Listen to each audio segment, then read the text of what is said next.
Бисмилля, вассалату вассаляму я Расулля. Пророк Мухаммад, алейхи салату вассалям, сказал, покойника в могилу провожают три вещи. Его провожает, то есть его провожает семья, его провожает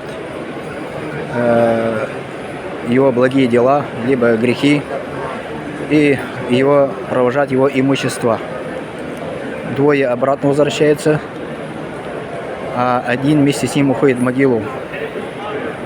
Семья вместе с ним не может зайти в могилу, имущество, богатство не может в могилу зайти, а вместе с ним заходят в могилу его дела. Каждый человек в этой жизни стремится как можно набрать, конечно, благих, то есть не благих, а материальных вещей. Но когда мы заходим в могилу, там валюта уже изменяется.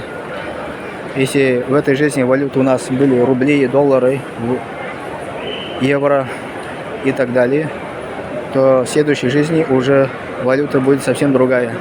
Там будут наши благие дела, либо наши грехи. И поэтому смысл нашей жизни набрать как можно больше благих дел ради Аллаха, чтобы быть в следующей жизни, Аллах нас ввел в рай, и чтобы в могиле мы тоже наслаждались, и после могилы в судный день тоже наслаждались, и в раю тоже, чтобы наслаждались.